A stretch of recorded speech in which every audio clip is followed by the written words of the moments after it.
శ్రీ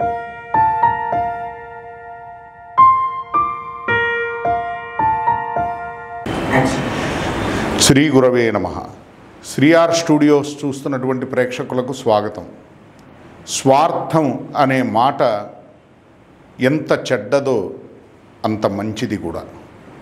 స్వార్థం అనగానే లోకానికి సంబంధించి వాడుట్టి స్వార్థపరుడండి అంటారు. మరి ఈ మాట అంటం వరకే కానీ ఎవరి స్వార్థం వాళ్ళు చూసుకోవడంలో నిష్ణాతులే. మరి ఇంకొకళ్ళని అనే విషయంలో మటుకు స్వేచ్ఛ వచ్చేస్తుంది, ఎక్కడ లేని చొరవ వచ్చేస్తుంది. కానీ నిజమైన స్వార్థం ఏది?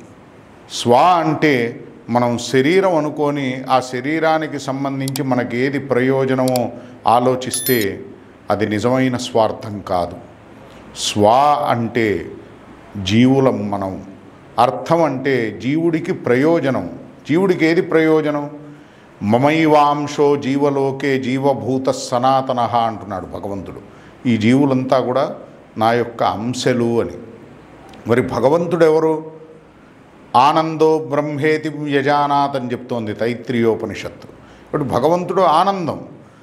ఆనందం యొక్క అంశ అయిన జీవుడు సహజంగానే ఆనందాన్నే కోరుకుంటాడు. మరి ఆనందాన్ని సిద్ధింపజేసుకోవడమే, ఆనందాన్ని పొందడమే, ఆనంద ప్రాప్తే జీవుడి యొక్క స్వార్థం. ఏ జీవులైతే ఆనందాన్ని పొందుతారో, ఆనందం కోసం ప్రయత్నిస్తారో, సరైనటువంటి దిశగా వాళ్ళ యొక్క ప్రయత్నాన్ని సాగిస్తారో వాళ్ళు ధన్యులు. వాళ్ళ స్వార్థం కూడా గొప్పదే. అట్లా కాకుండా మనం జీవులమని అంగీకరించకుండా, మన స్వరూపాన్ని ఒప్పుకోకుండా, తెలుసుకోకుండా శరీరమే నేను అనే నిశ్చయంతో చేసే ప్రయత్నం ఏదైతే ఉంటుందో ఆ స్వార్థం నింద్యమైనది. కానీ దివ్య స్వార్థం ఏదైతే ఉందో, పారమార్థికంగా మనం ఏదైతే ఒక గొప్ప ప్రయోజనాన్ని సిద్ధింపజేసుకునే ప్రయత్నం చేస్తామో అది వంద్యమైనది. జగత్తు ఎంత స్వార్థాన్ని ఆమోదిస్తుందో, స్వార్థాన్ని చూసి హర్షిస్తుందో మనకు తెలిసిన విషయమే. జగత్తు నిందిస్తుంది కదా, వాడుట్టి స్వార్థపరుడండి, వాళ్ళుట్టి స్వార్థపరులండి అని. కాబట్టి స్వార్థాన్ని ఎవరు గౌరవిస్తారు? స్వార్థాన్ని అందరూ నిందిస్తారు కదా. కానీ దివ్య స్వార్థాన్ని మహాపురుషులు కూడా శ్లాఘిస్తారు. ఎందుకంటే దానికోసమే కదా భగవంతుడు మానవుడికి ఈ అవకాశాన్ని ఇచ్చింది. అంటే జీవుడికి ఈ మానవ శరీరాన్ని ఇచ్చింది, మానవ జన్మనిచ్చింది ఆ దివ్య స్వార్థాన్ని పొందడం కోసమే కదా. కాబట్టి స్వార్థం చెడ్డది కాదు. మన స్వార్థం ఏదో మనం తెలుసుకోకుండా మనల్ని మనం మోసబెట్టుకునే ఆలోచన చెడ్డది, అట్లాంటి ప్రయత్నం చెడ్డది.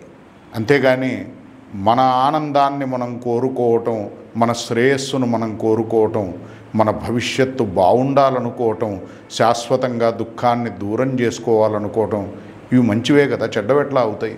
కాబట్టి నిజమైన స్వార్థం గొప్పది. ఏ స్వార్థం అయితే మన స్వరూపాన్ని మనం గ్రహించకుండా మనకు కావలసినటువంటి లక్ష్యాన్ని, ప్రయోజనాన్ని అడ్డుకునే విధంగా ఉంటుందో ఆ స్వార్థం చెడ్డది. అందుకని మన మనస్సు మంచిదో చెడ్డదో మనం దీన్ని అనుసరించి నిర్ణయించుకుంటే మనస్సు మనకు హాని చేయకుండా దాని నుండి మనం రక్షింపబడగలుగుతాం, మనల్ని మనం కాపాడుకోగలుగుతాం. ఒకవేళ మన మనస్సు నిర్మలంగా ఉంటే దివ్య స్వార్థాన్ని అది ఆమోదిస్తుంది. మన మనస్సు మలినంగా ఉంటే మన స్వార్థాన్ని అది అడ్డుకొని మన ప్రయోజనాన్ని పొందకుండా మనల్ని దుఃఖింపజేస్తూ ఉంటుంది, అశాంతికి గురి చేస్తూ ఉంటుంది. కాబట్టి మనకు అశాంతి కలుగుతోంది, మనకు దుఃఖం కలుగుతోంది, మనం పొందవలసినటువంటి ఆనందాన్ని పొందట్లేదు, మనకి ఎందులోనూ ఆనందం లభించట్లేదు అనే సత్యాన్ని మనం అర్థం చేసుకొని ఆనందం అన్వేషించవలసింది జగత్తులో కాదు, అనిత్యం అసుఖం లోకం ఇమం ప్రాప్య భజస్వమాం అంటున్నాడు భగవంతుడు. కాబట్టి అసుఖం అని ఆయనే చెప్తున్నాడు, అనిత్యం లోకం. కాబట్టి సుఖం ఇక్కడ లేదు. సుఖం ఎక్కడుంది అంటే భజస్వమాం అంటున్నాడు. నన్ను భజించండి, నన్ను ఆశ్రయించండి, నన్ను సేవిస్తే నా దగ్గర మీకు పుష్కలంగా సుఖం లభిస్తుంది. ఎందుకంటే భగవంతుడే ఆనందం కదా. భగవంతుడి దగ్గర ఆనందం మనకు తక్కువేం దొరకదు, ఎంత కావాలంటే అంత దొరుకుతుంది. ఎందుకంటే అది ప్రతిక్షణ వర్ధమానం. ఆ ఆనందం అనేది ప్రతిక్షణం పెరుగుతూనే పోతుంది, తరగటం అనేది ఉండదు. అందుకని అనంతకాలం పాటు అపరిమితమైనటువంటి ఆనందాన్ని జీవుడు అనుభవించగలుగుతాడు భగవత్ప్రాప్తి ద్వారా, భగవంతుణ్ణి పొందటం ద్వారా. అందుకని భగవంతుణ్ణి లక్ష్యం చేసుకోవాలి.